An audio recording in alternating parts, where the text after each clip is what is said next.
Did you know there are 3 foolproof methods to get that tree that just won't bear fruit to finally give you the harvest you've always dreamed of? If you want to know how, stay tuned because we're starting in just a second. Let's get right to the first method, the screw technique. And honestly, I want you to see this because I think it's absolutely wild. Check out this tree. Look at how much fruit it has. But that's not all. I also want you to notice all the new branches. They're coming out with future clusters of flowers. In other words, the tree isn't just producing fruit, it's constantly staying active. It produces fruit, blooms again, and just keeps going like crazy. Now take a look at this other tree we have right next to it. The tree is fine, it has fruit and it's healthy, but honestly, the difference between the two is huge. And that's even though both of them pretty much the same watering, the same fertilizer, and almost the same amount of sunlight. So what's the difference between one and the other? Well, it's exactly that. We use the famous screw technique on this tree here.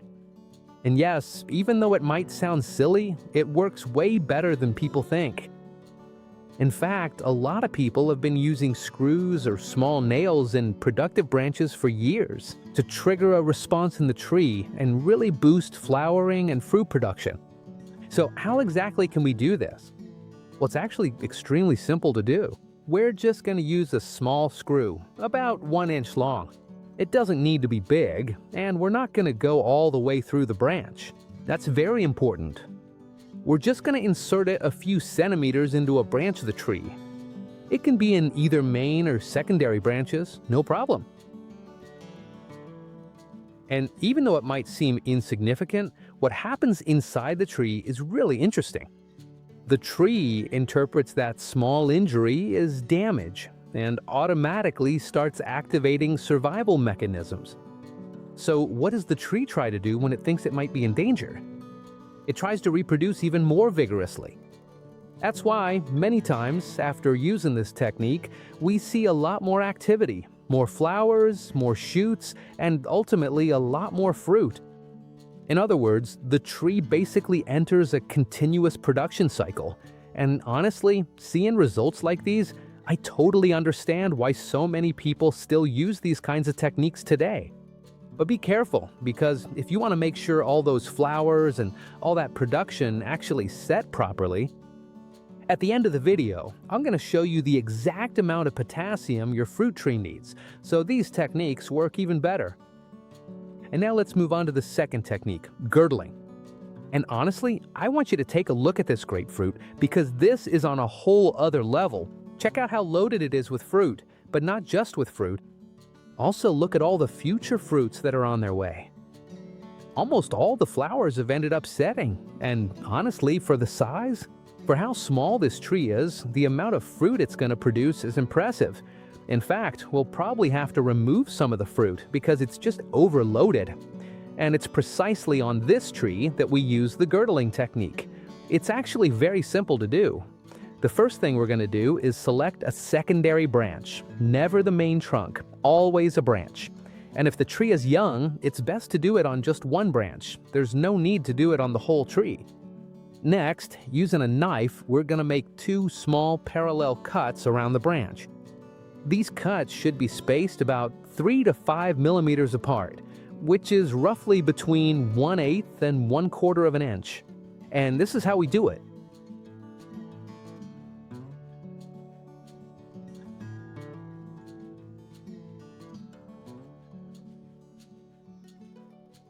Once the cuts are made, we simply remove the thin layer of bark between them. Very important, only the bark. We should never scrape or damage the inner part underneath, because that's where the cambium is, and we don't want to harm it.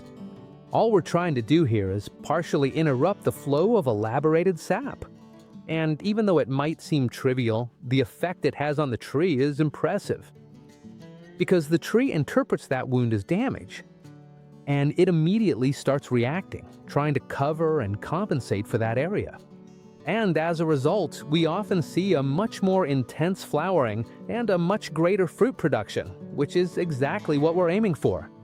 And this is actually one of the most commonly used methods in the past by farmers and more traditional folks.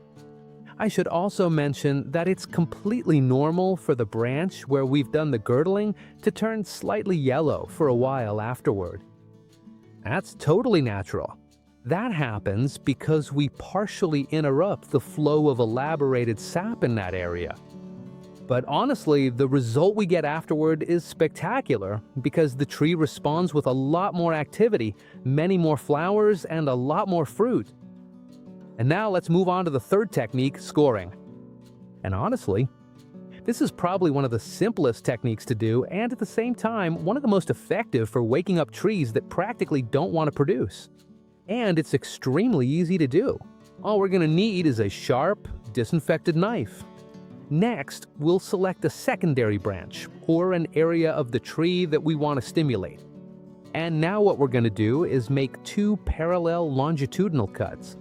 That is, 2 small vertical cuts following the direction of the branch. These cuts should be about 5 centimeters long, which is roughly 2 inches, and they should only go deep enough to cut through the outer bark. Very important, we don't want to seriously damage the branch.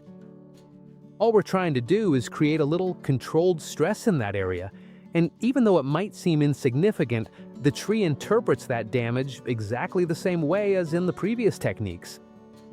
The tree senses that something is happening to that branch and automatically starts reacting by trying to produce a lot more activity. And now we get to the final part, because there's no point in stimulating the tree and getting tons of flowers if they all end up falling off. And this is where adding potassium comes in. Because potassium is actually one of the most important nutrients when it comes to fruit set and production. So we're going to make a very simple and quite effective homemade potassium supplement. And in this case, I'm going to show you first how to do it for potted trees. The first thing we'll need is 1 liter of water, which is about 1/4 gallon. Next, we add a tablespoon of wood ash or fireplace ash. Then we add a tablespoon of ground cinnamon. And finally, a tablespoon of cane molasses. Now we just mix everything well until it's perfectly blended. And once the mixture's ready, we simply apply about 1/2 liter. Thank you. And 1 liter of the mixture per pot, depending on the size of the tree in the pot. You can apply this about once a month during flowering and fruit development. And in the case of trees planted directly in the ground, we simply multiply the quantities by 4. Because in the ground, the volume is much greater and the roots are much more spread out than in pots. And honestly, when you combine the activation of the tree, controlled stress, and the addition of potassium, the result is spectacular. So if you enjoyed this video, I'd love for you to leave me a comment telling me where in the world you're watching from and which of these techniques you're going to try first. And if you have any questions, I'll be reading the comments. Don't forget to subscribe, leave a like, and share this video with someone who loves fruit trees as much as you do. Best wishes, and I'll see you in the next video.